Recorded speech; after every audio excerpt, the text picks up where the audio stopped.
Good morning.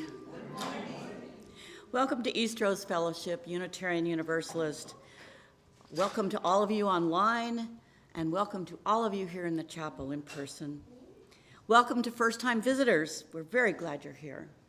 My name is Cynthia Hopkins. I'll be your worship leader this morning. Our minister, Reverend Landerman Zucker, is preaching today on what spiritual resources we might access during the current destabilizing time in our country and the world. And I think we really need this today. She will also lead us through an extended guided meditation. Eastrose Fellowship sits on the occupied territory of the Clackamas Chinook people, who were forcibly displaced from this land to the Grand Ronde Reservation in 1855. We acknowledge the sacrifices endured by the ancestors of this land, and that our presence here today is only possible because of the injustices committed against them. We recognize the inherent sovereignty of the Chinook Nation and confederated tribes of the Grand Ronde, who carry on the traditions, history, and legacy held by their ancestors from time immemorial to this day. We seek meaningful relationships with these communities that foster repair.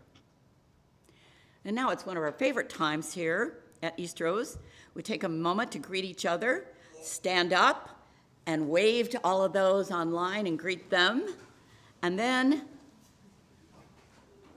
let's shake hands and exchange hugs and waves to everyone here in the chapel.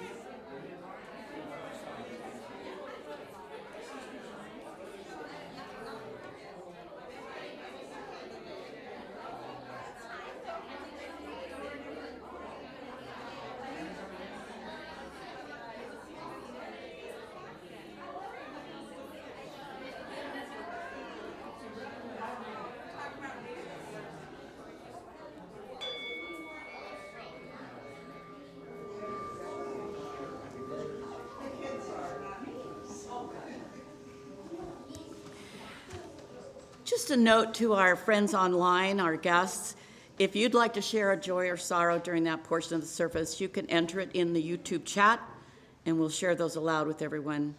I also encourage you to identify yourself in the chat so we may better acknowledge your presence with us today.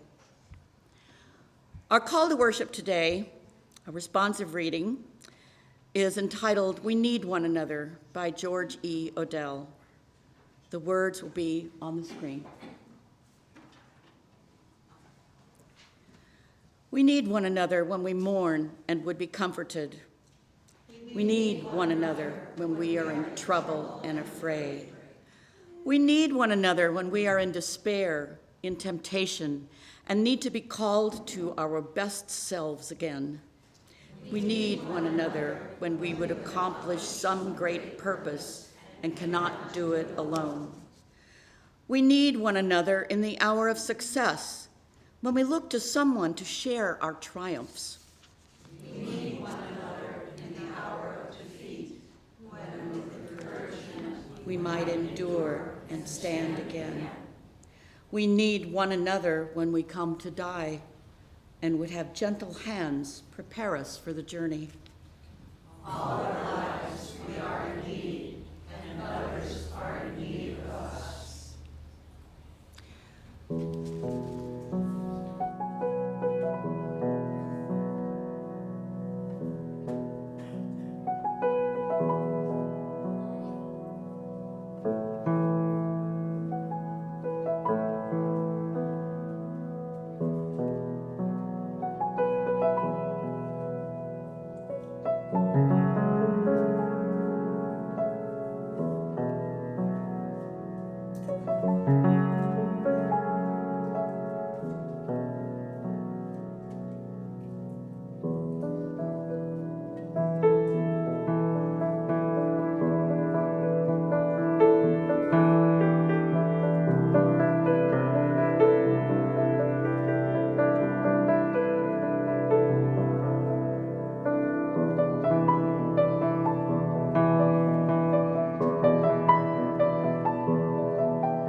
Words for our chalice lighting today are from Albert Schweitzer.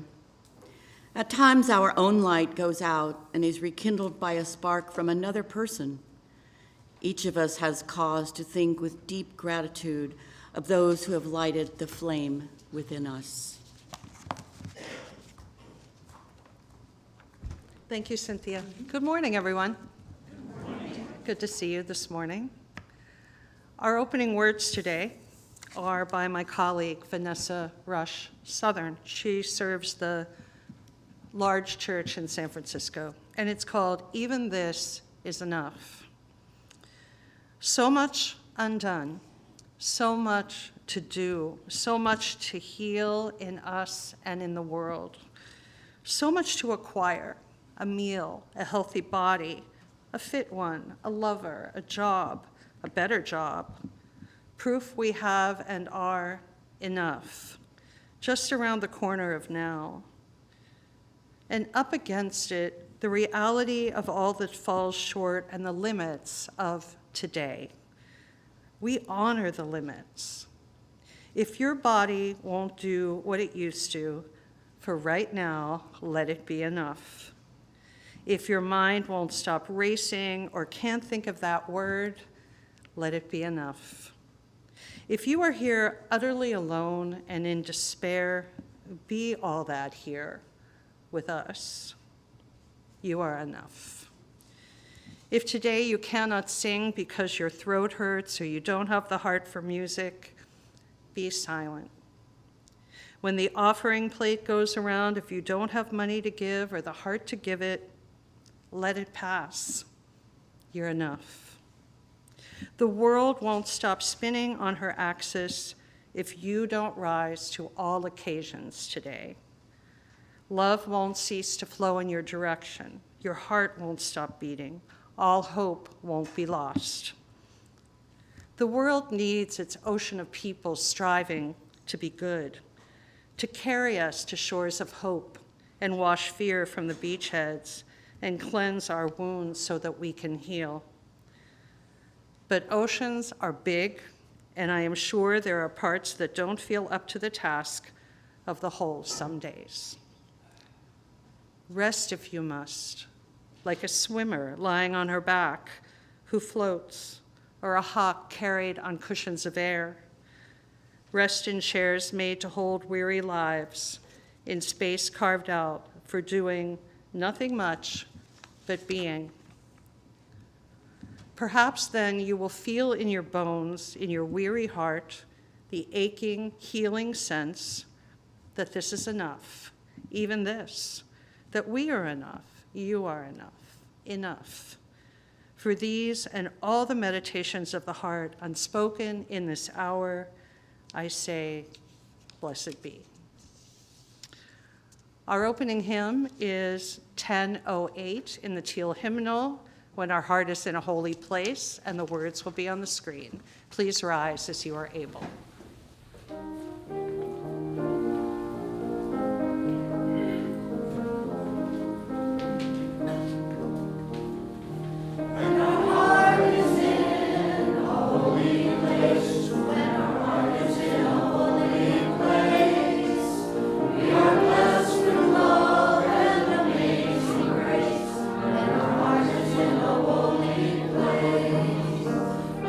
Trust the wisdom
Good morning.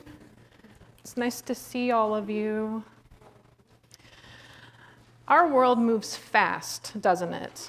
There's always somewhere to go and something to do. Even in nature, there's constant motion. Birds flying, insects buzzing, leaves rustling.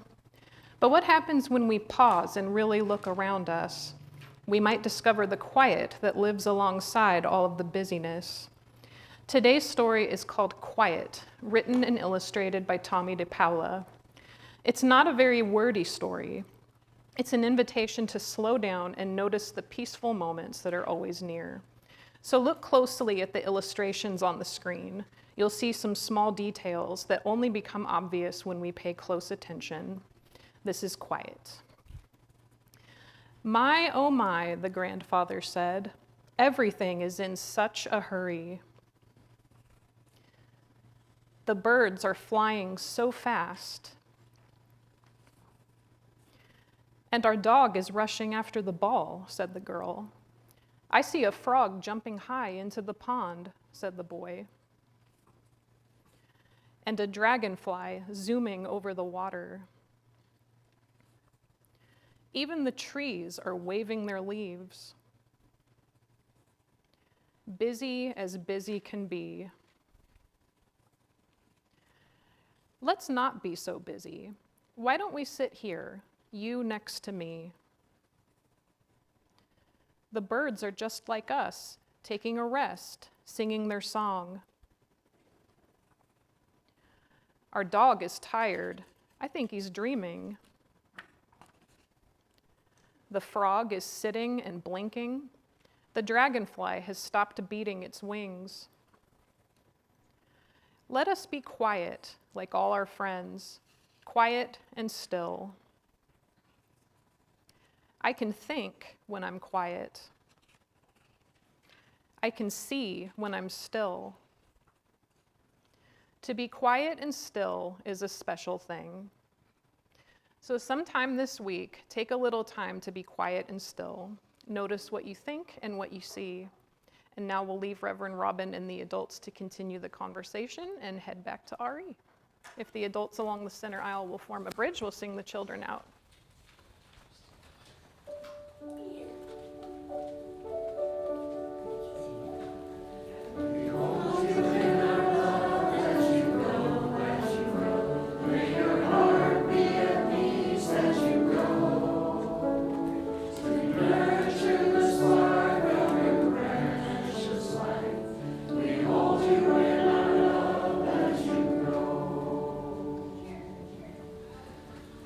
I invite you now into some quiet time, some time of meditation and peace and quiet, like Tommy DePaula's story.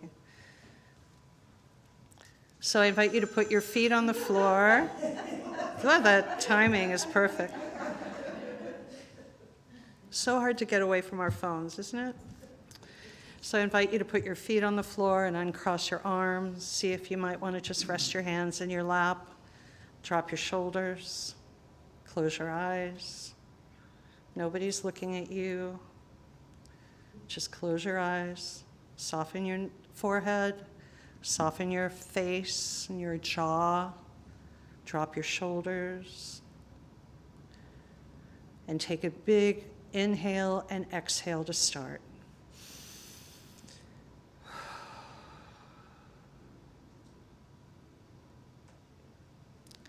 Another one, just an inhale and an exhale as a release. Feel yourself soften from the crown of your head down to the soles of your feet.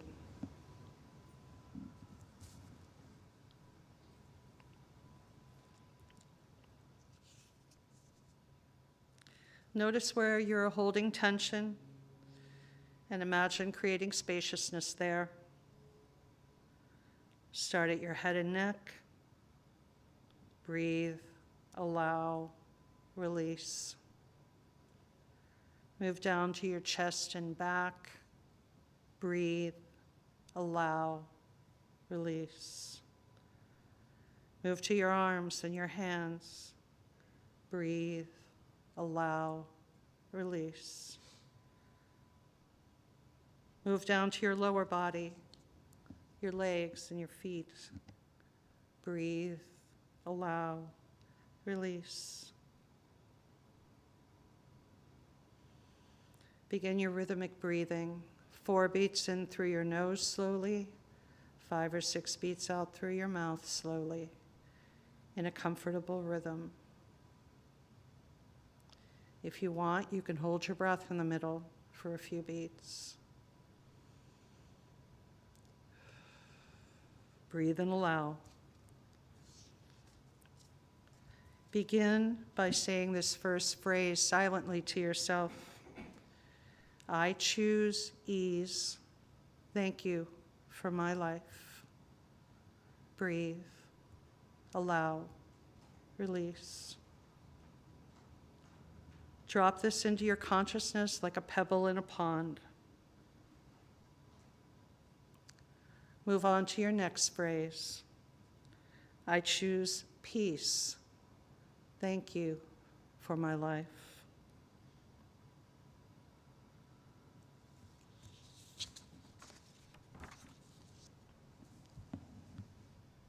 Observe whether you are getting caught in thoughts and feelings.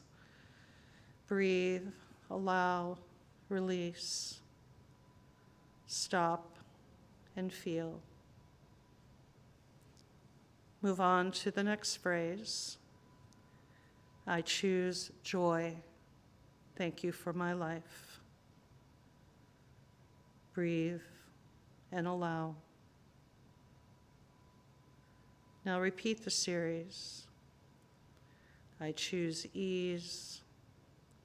I choose peace. I choose joy.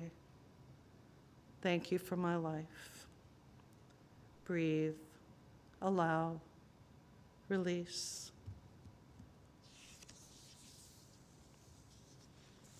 And let's just breathe. 4 in, 5 or 6 out.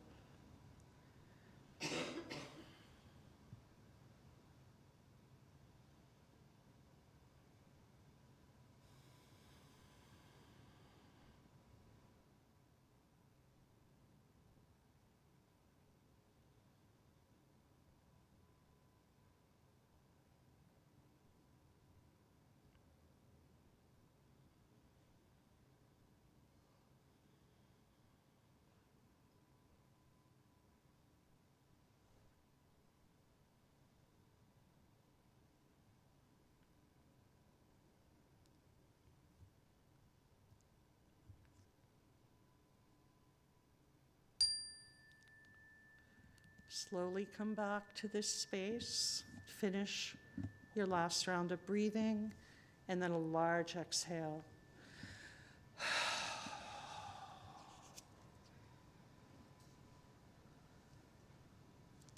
Our quiet song, or as I understand Barbara called it last week, our spirit song, which I kind of like. You'll remain seated to sing 352 in the gray hymnal, Find a Stillness. The words will be on the screen.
The Duck by Donald Babcock.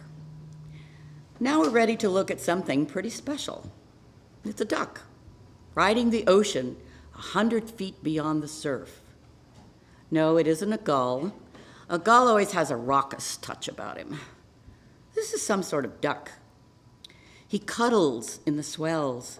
He isn't cold, and he looks as if he's thinking things over. There's a big heaving in the Atlantic, and he is part of it. He looks a bit like a mandarin or the Lord Buddha meditating under the bo tree, but he has hardly enough above the eyes to be a philosopher. He has poise, however, which is what philosophers must have. He can rest while the Atlantic heaves because he rests in the Atlantic. Probably he doesn't comprehend how large or ferocious the ocean is, and neither do we. But we realize it. And what does he do, I ask you? He sits down in it. He reposes in the immediate as if it were infinity, which it is. He has made himself a part of the boundless by easing himself in, just where it touches him. I like that little duck. He doesn't know much, but he's got religion.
In the fall, when my children were young, portable, and keen on family outings, we faithfully and enthusiastically attended the Renaissance Fair down in Carver, Massachusetts.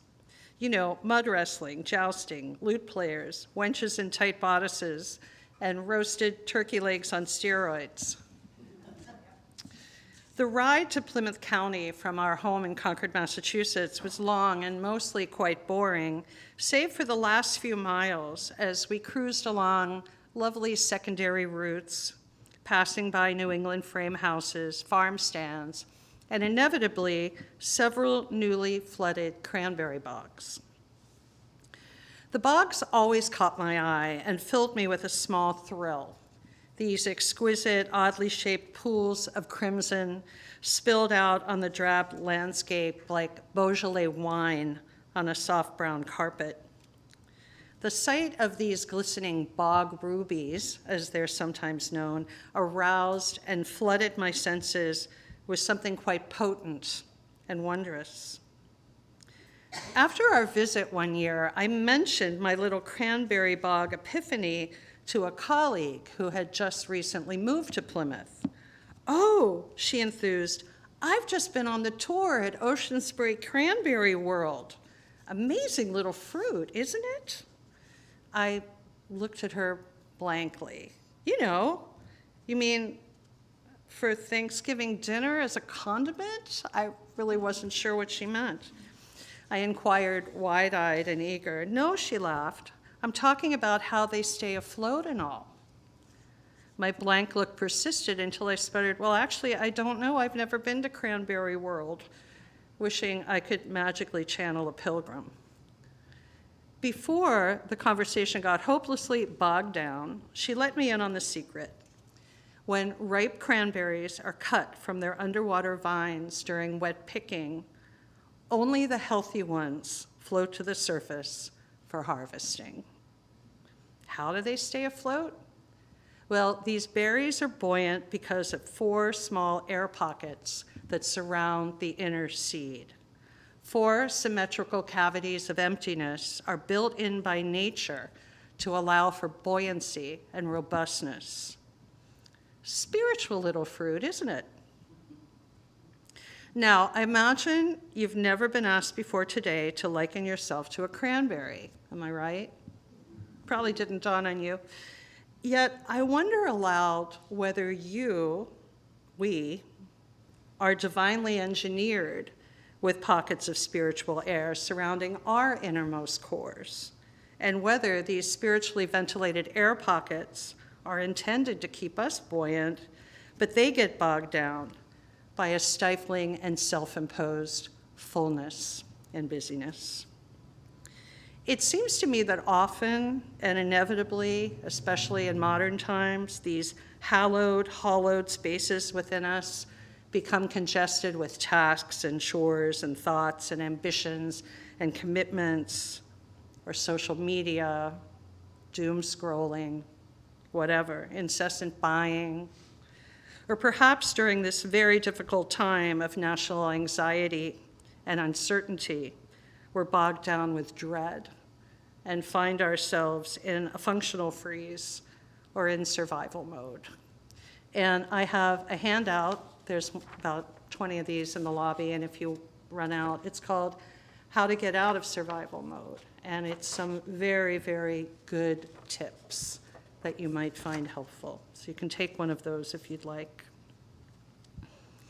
In our modern lives, we may find that there is not a crack or a corner left with anything refreshing, unexpected, unplanned, or transcendent that can lodge itself into that jam-packed chamber. Those chambers are so stuffed that the sacred becomes displaced from its natural domain. The spirit gets squeezed out, the air pockets close in on themselves, and we go down in the bog like an unhealthy cranberry. I don't want to be an unhealthy cranberry. Do you? It's tough to change this pattern because fullness is held in such esteem in our culture, right? We equate it with mastery, expertise, and success. A full life is a badge of honor, even when that life may be more swamped than full. Emptiness is to be avoided because it implies lack, deficiency, failure. Here in 21st century America, we are impatient with being beginners, and we don't tend to like emptiness. So our lives become too full when at times they actually seem empty by our own self-defeating standards. I was thinking that maybe the cranberry, the beloved cranberry, comes onto the American scene in late November around the same time as the Black Friday buying frenzy, to serve not only as a condiment, but as a reminder. Crafty little fruit, isn't it? I'd have some cranberries up here for you, but they're not actually really in season yet. The wisdom of the cranberry bog blends well with many religious traditions that teach us about the value of emptiness and spaciousness, like we sought in our meditation, perhaps none more so than Zen Buddhism and Taoism. One of my favorite Zen parables on this subject, which I think I may have shared with you before, is called A Cup of Tea. In this tale, the master Nanin receives a student who has come to inquire about Zen, and Nanin serves tea. He pours his visitor's cup full, and then he just keeps pouring and pouring and pouring. And the student watches the overflow until he can no longer restrain himself. "It is over full," he exclaimed. "No more will go in." Nanine replies, like this cup, you are already full. How can I show you Zen until you first empty your cup? How can we feel anything refreshing unless we empty our cup, as much as we might resist it? In Nanine's sage reply, we're reminded that in Zen, emptiness is form, and form is emptiness. Emptiness is the point, not a step on the way to more fullness. One must commit to unknowing and empty oneself of ego and material attachment. Likewise, in Taoist disciplines like Tai Chi and Qigong, which I believe some of you practice, the goal is to make room for energy or qi to circulate and heal us by expanding rather than contracting or overfilling us. Again, preserving those internal hallowed chambers allows for a spiritual buoyancy within us and for the possibility of transformation in our lives.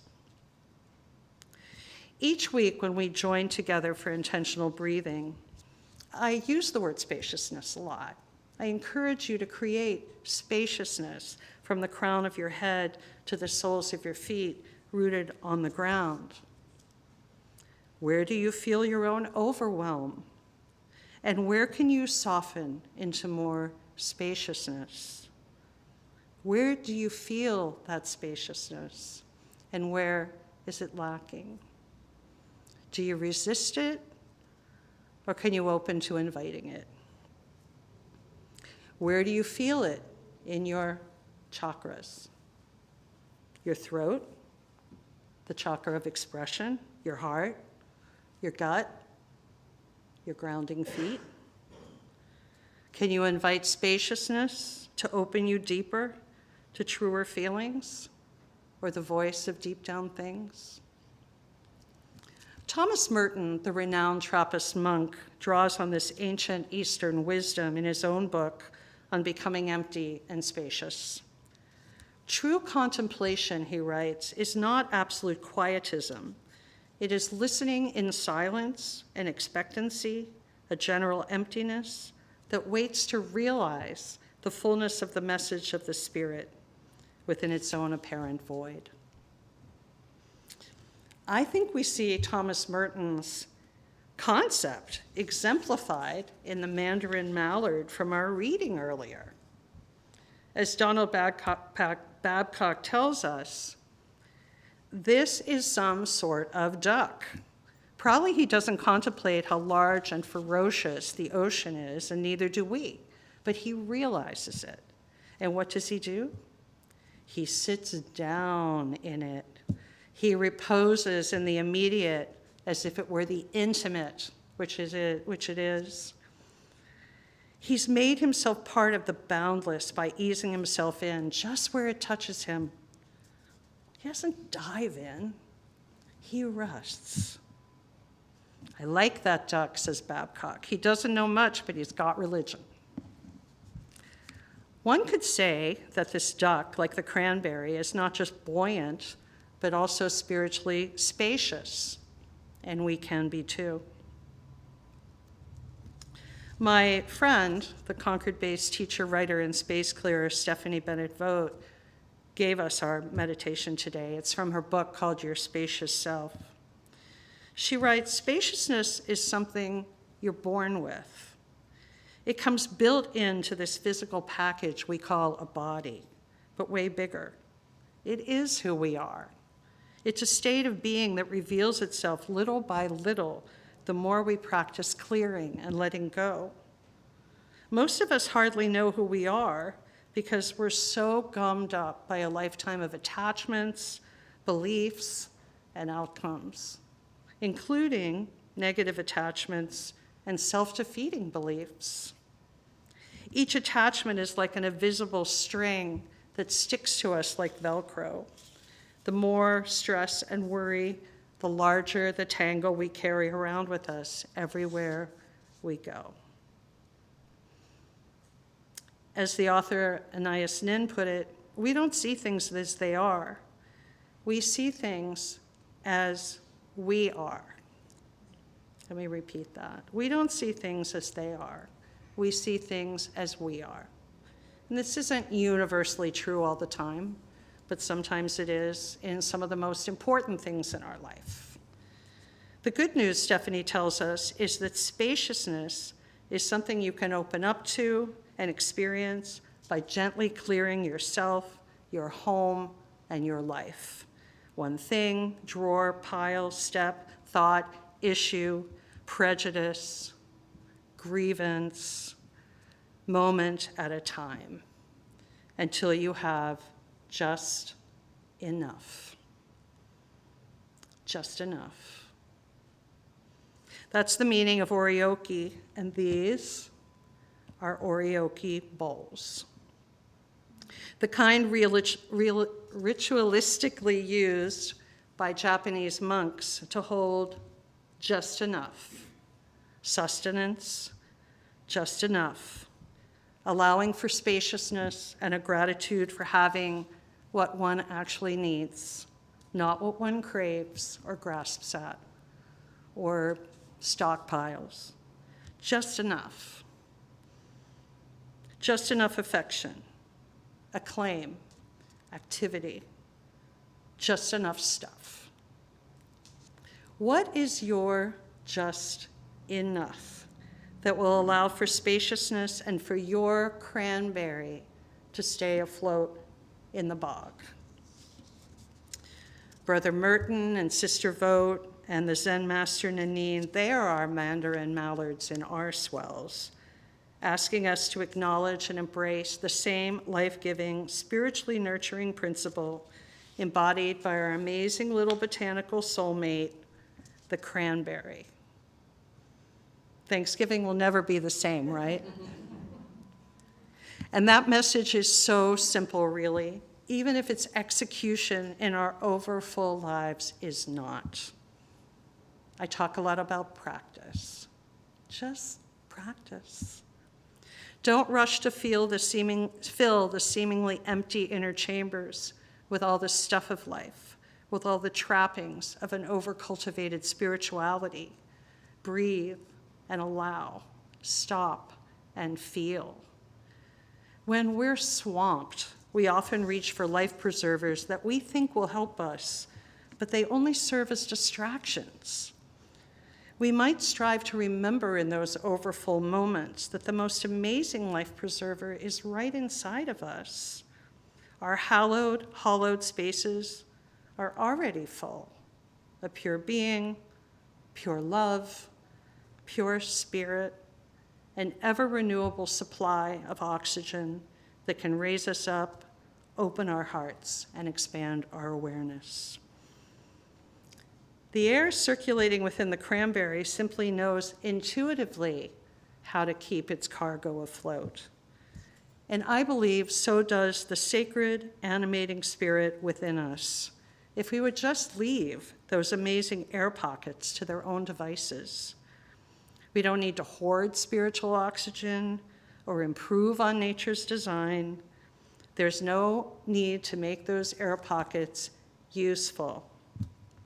They are useful enough in their overflowing emptiness. In the poem, The Space Within, the Taoist master Lao Tse says, 30 spokes share the wheel's hub. It's the center hole that makes it useful. Shape clay into a vessel. It is the space within that makes it useful. Cut doors and windows for a room. It is the holes that make it useful. Therefore, profit from what is there and usefulness from what is not there. May we remain spacious by keeping the hallowed, hollowed spaces within us open and useful for the power, presence, and work of the Spirit. May we acknowledge the overwhelm and yet choose ease, choose peace, choose joy, and say thank you for my life. May we breathe and allow. May we stop and feel.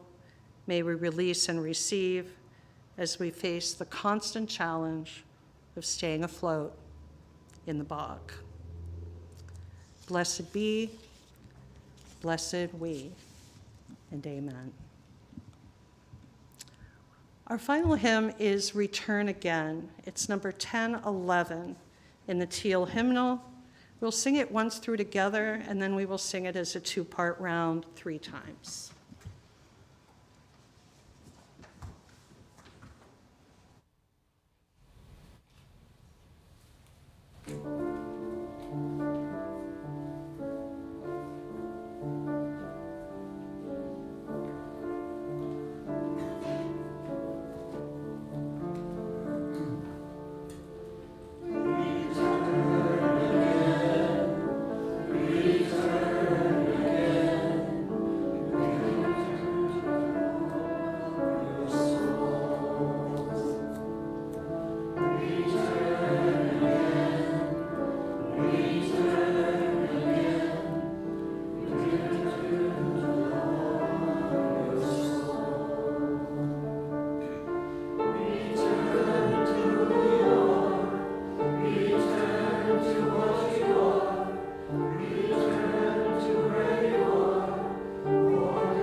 Each week, we take an offering to support this church and to share with a community nonprofit. And through the rest of this month of August, half of our offering will go to NAYA, Native American Youth and Family Center, which serves Native Americans from across the Portland metropolitan area. Their aim is to enhance the diverse strengths of youth and families in partnership with the community through cultural identity and education.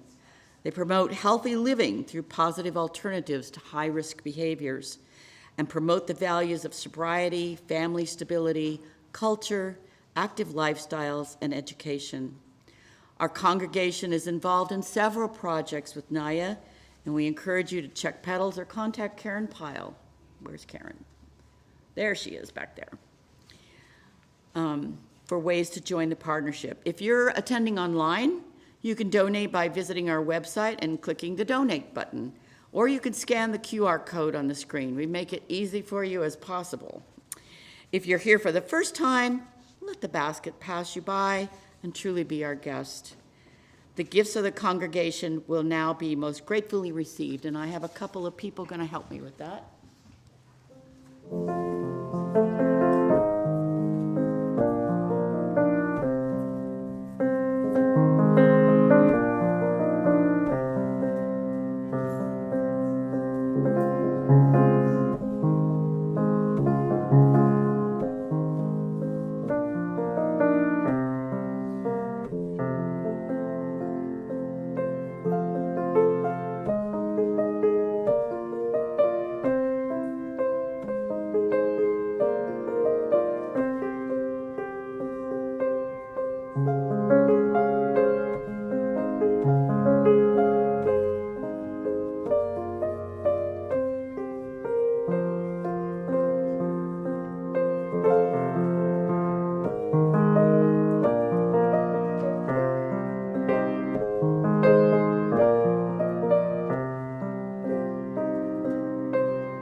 Please remain seated and sing our song of gratitude.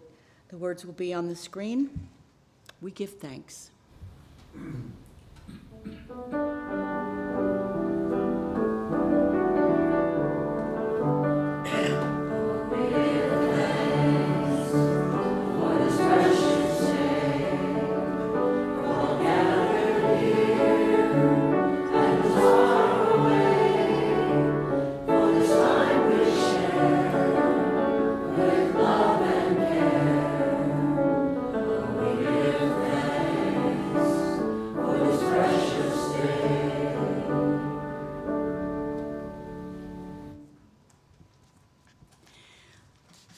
The words for extinguishing the chalice today are by Eric Hepburn. We extinguish this flame to remind us love is the center. As we explore and rest, engage and heal, love remains the center. When all we can see is cold ashes, love remains.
today. First of all, I want to thank everyone who helped prepare or participated in today's service. It takes a lot of hands and a lot of talent to put on our services. And I also want to refer you to our weekly newsletter, Petals. It's online, and you can check it. If you aren't getting it mailed to you, emailed to you, you can let us know, and we'll get you on the mailing list. And Keen has a couple of announcements. I'm going to let you come up and do both of them, Keen. Yeah. Because I have a long one after you. Okay. She started this one. You can come on up here. Okay. Yeah. You're not allowed to be up here now. You are.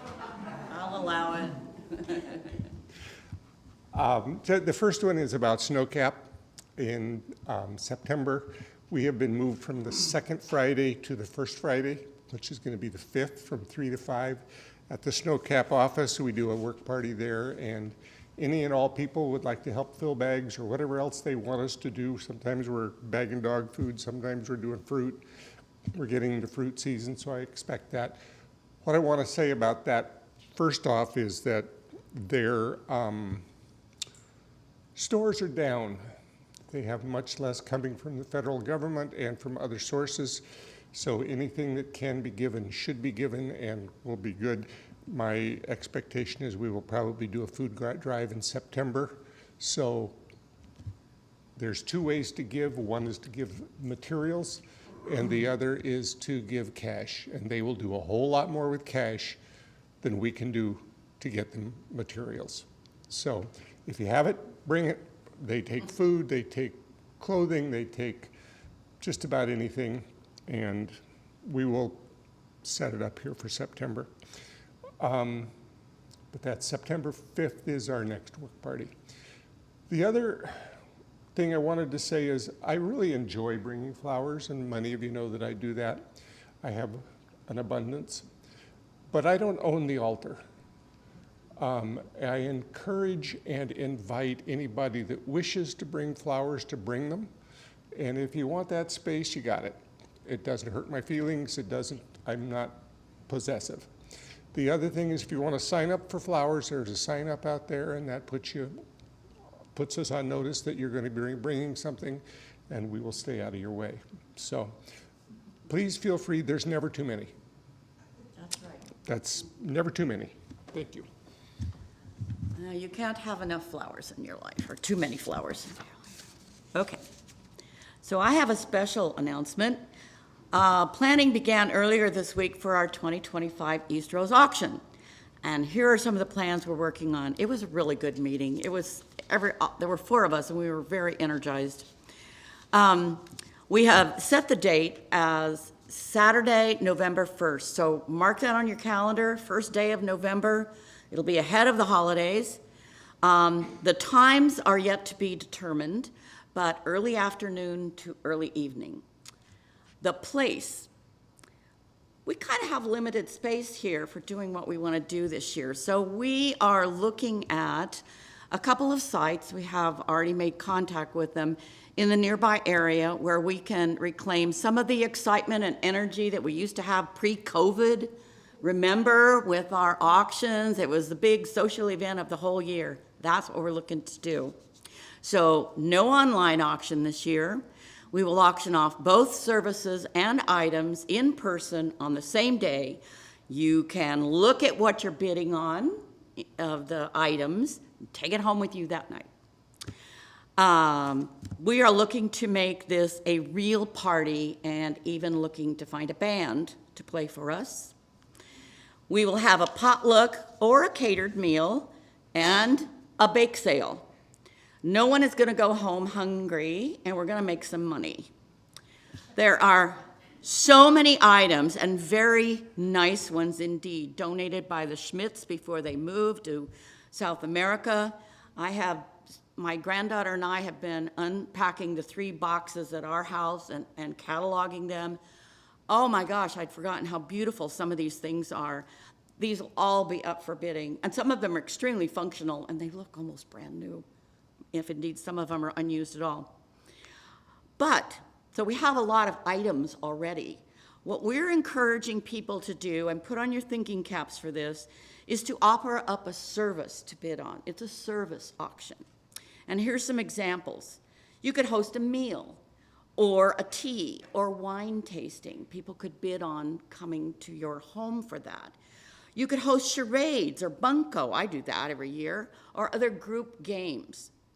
You could offer your time. Yard work, I bid on Keen last year. He came and really helped me out after my knee surgeries, let me tell you. You could bid on, you could offer some handyman services, cleaning, uncluttering, teach someone the craft that you're really good at.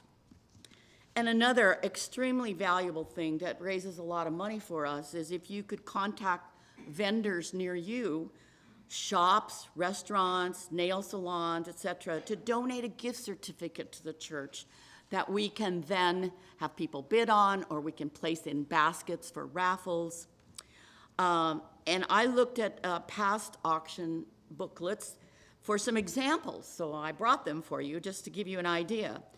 In the past, we've had gift certificates from Pittock Mansion, Portland Center Stage gave us tickets, Dave's Killer Bread, Flying Pie Pizza, the Lansu Chinese Garden, the Portland Japanese Garden, McMenamin's, Nicholas and Elmer's restaurants, and Al's Garden Center, all gave us either gift certificates or, like in Al's case, a bouquet of flowers to plant.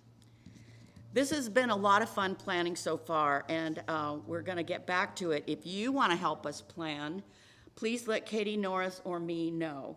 And more details to come. Just put that date on your calendar. And now I'll turn it over to Rev Robin to send us out. You didn't mention teaching people to play mahjong, but I think I'd need. Well, we did that once. I think I'd need a Valium first. But I'm willing. So there will be spirited conversations after the service today. Please have your coffee in the narthex. I don't know that you mentioned, did you mention coffee will end at 12:15 so that there can be cleanup? But if you want to be part of spirited conversations, have some coffee, come back in, and we'll sit in a circle. We'll talk about today's service and other things you might want to talk about. But for now, please join me in the unison benediction. The words are on the screen. Go out into the world in peace. Have courage. Hold on to what is good. Return to no evil for evil. Strengthen the faint-hearted. Support the weak. Help the suffering.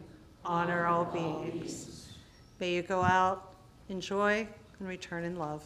Blessed be.